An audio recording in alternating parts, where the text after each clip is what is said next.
이정록의 의자라는 작품을 같이 한번 공부를 해볼 거고요. 이 작품은 이제 모의고사에 기출이 된 적이 있고 사실 이제 내신 선상에도 가끔 올라가 있는 시예요. 그래서 우리 친구들이 뭐 처음 보는 친구들 당연히 있겠죠. 그쵸? 여러분들은 이제 뭐 국어 문학 마스터들은 아니잖아요. 근데 이제 쌤 입장에서는 이 정도는 좀 이제 종종 출제가 되고 있다라고 생각이 듭니다. 이 작품은 이제 뭐 말하고자 하는 바가 어려운 건 전혀 아니고요. 그냥 좀 쉽고 편안하게 이해할 수 있는 그런 작품이에요. 그래서 우리 친구들도 좀 너무 어렵다. 시는 정말 해석을 어떻게 될까? 라는 이런 좀 편견을 좀 내려놓고 이 영상을 멈추고 한번 읽어보면서 무슨 내용일까 고민해보고 그 다음에 영상을 보는 걸 추천을 합니다. 자, 그럼 읽고 왔을 거라 생각하고 쌤과 함께 해석을 해볼게요. 자, 여러분 제목이 의자죠. 자, 여러분 의자라는 제목이 있다라는 건요. 일단 이게 어떤 시의 핵심 제재가 된다라는 걸 알 수 있겠죠. 그럼 우리는 이 의자가 가지고 있는 의미는 과연 무엇일까? 이걸 좀 고민을 해봐야겠죠. 자, 1연을 봤더니요. 병원에 갈 채비를 하며 어머니께서 한 소식 던지신다라고 되어 있죠. 자, 어머니께서 무언가 말을 하셨다라는 뜻이에요. 자, 지금 이 부분이요. 어머니가 화자에게 뭔가 말을 건넨 거죠. 따라서 이 시는요, 요렇게 이해하면 좀 쉬울 것 같습니다. 어머니가요, 허리가 아프니까 세상이 다 의자로 보여야, 여러분 이거 방언이죠. 그쵸? 뭐뭐야 이런 거 방언이잖아요. 이렇게 방언을 쓰니까 뭔가 향토적인 정서가 조금 생긴다라는 것도 알 수 있겠네요. 꽃도 열매도 그게 다 의자에 앉아있는 것이요. 다 방언이죠. 주말엔 아버지 산소 좀 다녀와라. 그래도 큰애 네가 아버지한테 좋은 의자 아니었냐? 라고 말하죠, 여러분. 자, 보니까 여러분 지금 병원에 가던 어머니 입장에서요. 세상이 다 의자로 보였대요. 꽃도 열매도 다 그게 의자에 앉아있는 거래요. 그럼 과연 이 의자라는 소재가 제목인데 이게 과연 뭘까라는 고민을 좀 하면서 내려와야겠죠. 이게 과연 뭐길래 이렇게 말씀을 하실까? 근데 봤더니 주말엔 아버지 산소 좀 다녀와라 라고 얘기를 하네요. 즉 이 화자에게요, 당부를 하고 있죠. 그래도 큰애 네가 아버지에겐 좋은 의자 아니었냐? 라고 말을 하네요. 아, 그럼 의자의 의미가 여기서 좀 더 명확해질 것 같아요. 자, 너는 아버지에게 좋은 의자 아니었냐? 라는 거는 그랬다라는 서리법인 거죠. 너는 아버지에게 좋은 의자였다 라는 뜻인 거잖아요. 그럼 여기서 말하는 의자는 뭘까요? 아버지에게 너는 좋은 의자였다. 아버지에게 너는 좀 앉을 수 있는 대상이었다. 이렇게 좀 우리 한번 발상을 이어가 볼까요? 자, 의자는요, 앉을 수 있는 것이죠. 근데 여러분, 앉아서 우리는 뭐 합니까? 그쵸? 쉬죠.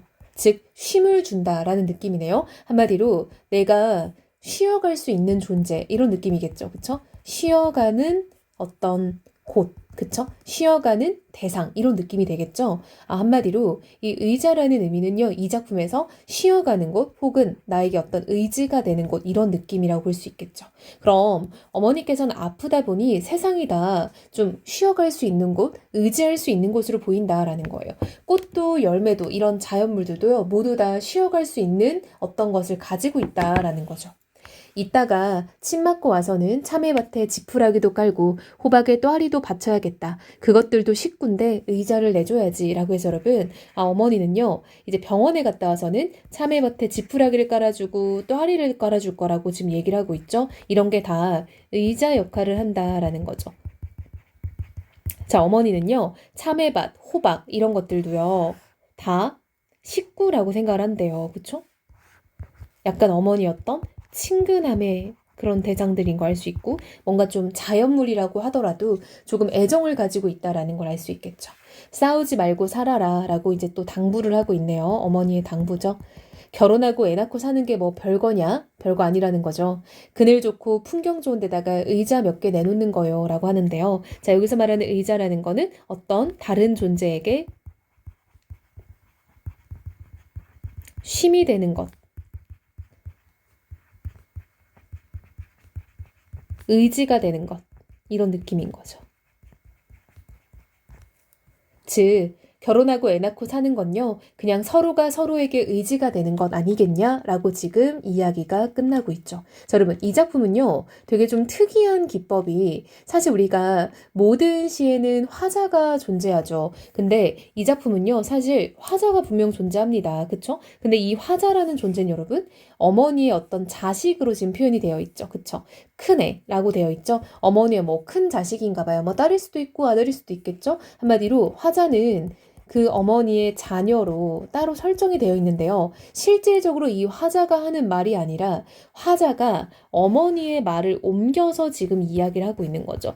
어머니가 하는 말을요, 이 화자가 다 듣고요. 그걸 우리 독자들에게 전달하는 그런 느낌으로 지금 표현이 되어 있어요. 따라서 지금 실질적인 어떤 메시지를 전달하는 거는 어머니의 이야기다라는 거 알 수 있겠네요. 그래서 실질적인 어떤 주제의식은 화자가 아닌 화자에게 지금 무언가 이야기를 하고 있는 그 엄마로부터 나온다라는 걸 우리가 조금 기억하면 좋을 것 같습니다. 그리고 여러분 어머니가요 이렇게 말하는 것처럼 표현이 되어 있죠. 이 작품은 대화체가 쓰이고 있다라는 거 알 수 있겠죠.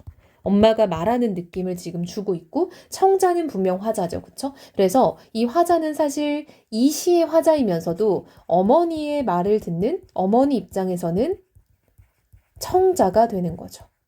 아, 이런 관계 설정이 이 작품에선 좀 중요하겠네요. 그래서 우리 친구들이 이런 부분들을 좀 보면 좋을 것 같습니다. 이런 건 좀 흔치 않기 때문에 우리 친구들도 좀 자주 보는 그런 내용들은 아니잖아요. 그쵸? 그래서 이게 몇 년 전 수능 특강에도 한번 나왔어가지고 쌤도 좀 약간 좀 익숙한 시기도 하고 또 수업을 많이 하기도 했었거든요. 그래서 여러분 여기서는 이제 엄마의 말을 물론 우리가 따옴표를 쓰진 않았지만 뭐 좀 직접 인용된 듯한 느낌이 있잖아요. 그래서 어떤 인용의 느낌을 가지고 있다라는 것도 좀 가지고 있으면 좋을 것 같아요. 자, 그리고 여러분 방언 사용은 뭐 향토적인 사용 정서도 되겠지만 뭔가 좀 사실감, 그쵸? 실감 나는 거. 여러분 우리 사실 표준어나 뭐 문어체를 쓰는 경우 잘 없잖아요. 그래서 약간 이렇게 방언을 쓰면 인물이 생생하게 전달되는 거죠.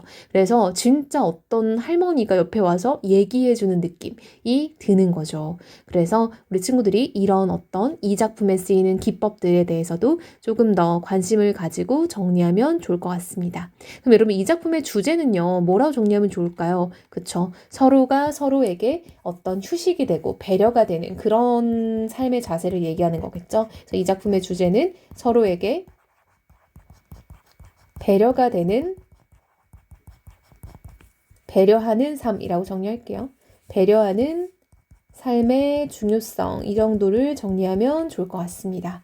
일단은 뭐 의자라는 일상적인 소재에서 출발했다라는 것들 좀 좋을 것 같고요. 뭐 진짜 엄마가 한 이야기처럼 어떤 경험을 통해서 교훈을 전달하는 그런 방식, 유추의 방식을 쓰고 있다라는 것도 체크하면 좋을 것 같습니다.